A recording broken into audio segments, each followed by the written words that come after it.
Olá pessoal, vamos então às resoluções das questões do nosso grande simulado. A questão número 1 trata-se de terraformação. O que consiste a terraformação? Consiste em colocar, em transformar ambientes propícios para a habitação humana. E pede na questão que tu tenhas o conhecimento dos processos bioenergéticos. Quais são os processos bioenergéticos que existem? Fermentação, respiração e quimiossíntese. Então, se tu analisar a questão, ela pede para que tu penses quais são os processos que liberam gás carbônico e quais são os processos que liberam oxigênio para o planeta. Tu sabes bem que o processo que libera gás carbônico é o processo chamado de fermentação, enquanto que o processo que libera oxigênio para o planeta é o processo conhecido como fotossíntese. Fermentação, gás carbônico, fotossíntese, oxigênio. Se tu analisares, a alternativa B está bem explícita esses dois processos. Bem pessoal, a questão número 2 fala sobre a formação dos ecossistemas, bem como o manejo, o fluxo de energia e a conservação dos mesmos. Fala também das relações entre os seres vivos e pede para que tu tenhas uma percepção da importância dos vertebrados dentro deles. Analisa ali naquela questão, pois a pergunta é a seguinte: se tu introduzires vertebrados extremamente sensíveis a mudanças climáticas e agentes poluentes, qual seria a função deles dentro do ecossistema? Seria a percepção da qualidade ambiental, letra C. Eu quero que tu lembres que muitos seres vivos eles são considerados bioindicadores de poluição e bioindicadores de alteração de ecossistema, porque eles são extremamente sensíveis às mudanças que ocorrem nesses processos. Então a questão é: qual é a importância de um vertebrado quando introduzido no ecossistema e quando ele tem uma sensibilidade a mudanças no seu organismo? Trata-se então de quê? Bioindicadores de poluição, ou seja, letra C, a percepção de mudança no ecossistema. A questão número 3 fala sobre uma habilidade que é muito pertinente no Enem, que é a percepção da importância da utilização de células-tronco na melhoria e na qualidade dos seres humanos. A questão trata-se da utilização de células-tronco embrionárias para a formação de novos tecidos, para a formação de novos órgãos. Vejam todos vocês que as células-troncos embrionárias são células com uma alta capacidade de diferenciação. Se diferenciam em qualquer tipo de tecido do corpo. As células-tronco totipotentes. Tu tens que perceber que tem que marcar a alternativa errada. E a alternativa D tem um grande erro. Ela fala que células-tronco podem ser introduzidas em indivíduos de genótipos diferentes, sem que ocorra nenhum tipo de resposta imunológica. Ou seja, que não ocorra nenhum tipo de rejeição do indivíduo que está recebendo uma célula-tronco de um indivíduo que apresenta um genótipo diferente. Isso está errado. Lembra que o teu organismo, toda vez que recebe um corpo estranho, a tendência é que ele produza anticorpos para que ocorra a destruição desse corpo estranho. Então, vejam, a alternativa D há esse grande erro. A questão número 4 fala sobre os componentes químicos de uma célula. Aqueles componentes inorgânicos, vou te lembrar, água e sais minerais. Os componentes orgânicos, lipídios, carboidratos, proteínas. E falei exclusivamente nessa questão sobre as funções das proteínas no organismo. E pede para te marcar a alternativa que não corresponde a uma função proteica. As proteínas funcionam como meio de transporte, lembra da hemoglobina, transporta gases respiratórios. Função catalisadora, lembra que toda enzima é uma proteína, mas nem toda proteína é uma enzima. Funciona também como um produto estrutural, constrói o organismo, função hormonal. Mas lembra que a questão número E fala que compõe os ácidos nucleicos, que compõem DNA e RNA. E as proteínas não formam ácidos nucleicos. Quem forma os ácidos nucleicos, DNA e RNA, são os nucleotídeos. Então essa alternativa está totalmente errada. A questão número 5 fala sobre magnificação trófica. Um conteúdo que cai muito no Enem. O que é magnificação trófica ou bioacumulação? É o acúmulo de substâncias tóxicas nos organismos ao longo das cadeias alimentares. Se tu pegares uma cadeia alimentar com diferentes níveis tróficos, tu tem que ficar muito atento que a maior concentração de substâncias tóxicas é sempre no último nível trófico. À medida que um ser vai alimentando-se do outro, vai acumulando essas substâncias tóxicas.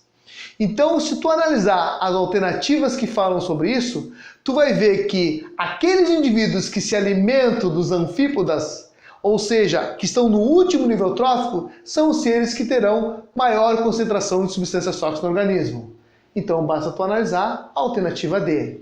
Bem, pessoal, a questão número 6 fala sobre os tipos de imunização. Lembra que existe dois tipos de imunização: imunização ativa e imunização passiva. Imunização ativa é quando tu introduz um antígeno no corpo do indivíduo e a partir do antígeno o teu corpo faz uma resposta imunológica, ou seja, produz anticorpos. Vejam que essa imunização é um pouco mais lenta. Enquanto que a imunização passiva é aquela imunização mais rápida, é quando tu já toma os anticorpos prontos produzido por algum outro ser, principalmente animais de grande porte como o cavalo. Fico atento a essa questão, porque fala sobre vacina e sobre soro. Vacina previne, soro cura. Vacina, imunização ativa. Tomas o antígeno, o teu corpo produz anticorpos. Soro, tu já toma os anticorpos pronto. Tu estás analisando que Bento, ele precisa ser vacinado, ele precisa ser prevenido.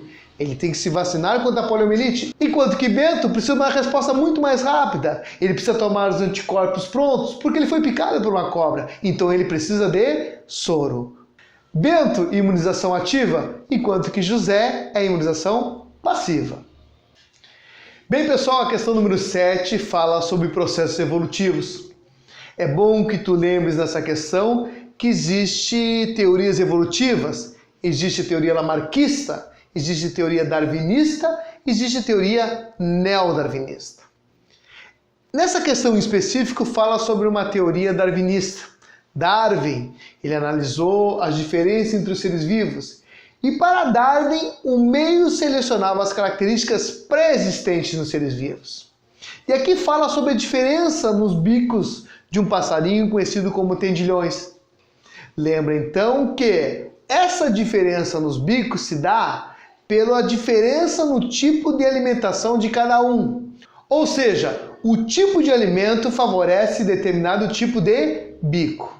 Isso é tratado dentro de processos evolucionistas como seleção natural. O meio seleciona aquelas características mais bem adaptáveis, enquanto que aqueles que apresentam aquelas características permanecem, aqueles que não apresentam são extintos. Seleção natural. Então percebam todos, entre todas as alternativas, a que fala sobre seleção natural, em que o meio seleciona as características pré-adquiridas, é letra D. Pessoal, a questão número 8 fala sobre relações ecológicas. E lembra que existem relações harmônicas e relações desarmônicas. Nas harmônicas, os dois seres se beneficiam, ou um se beneficiam e para o outro é neutro. Enquanto que as desarmônicas, um fica no prejuízo ou muitas vezes os dois ficam no prejuízo. A relação que tu analisa aí nessa questão é a relação entre o passarinho e o boi. Vejam que o passarinho está se alimentando dos carrapatos, ajudando o boi, e o boi está ajudando na alimentação do passarinho. Vejam que o passarinho está ajudando o boi, alimentando-se dos carrapatos, enquanto que o boi também ajuda o passarinho. É uma relação harmônica. Um ajuda o outro. E não há necessidade dos dois viverem juntos. É aquele tipo de frase, tu me ajuda, que eu te ajudo. E não há necessidade de viver juntos. Esse tipo de relação é conhecida como relação de protocooperação. Questão muito tranquila e a letra é B. A questão número 9 fala sobre melhoramento genético. Melhoramento genético feito através de seleção artificial. Vejam que no texto comenta sobre o melhoramento genético de frangos. Frangos que produzam mais, frangos que não dê tanto impacto à produção deles no meio ambiente, que eles cresçam rápido, que não tenham um desgaste energético do ecossistema para que eles possam se desenvolver. Ou seja, que rapidamente eles cresçam sem que tu use muitos recursos do ecossistema para que eles possam crescer.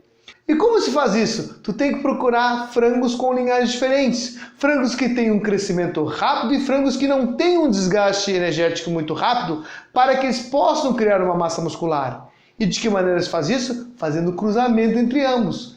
É a famosa seleção artificial. Tu procura uma espécie que te confira uma característica vantajosa com outra espécie que tem outra característica vantajosa, cruzas as duas e terás um frango com uma vantagem para a tua produção e para o melhoramento e não usar tanto o recurso de um ecossistema.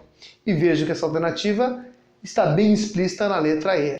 Bem, pessoal, estamos chegando ao final e vamos analisar a questão número 10. A questão número 10 é uma questão mais de análise, de percepção, de visualização de imagens. Vocês estão vendo que fala sobre refluxo esofágico, ou seja, aquele ácido clorídrico que sobe até o esôfago, que vem do estômago em direção ao esôfago.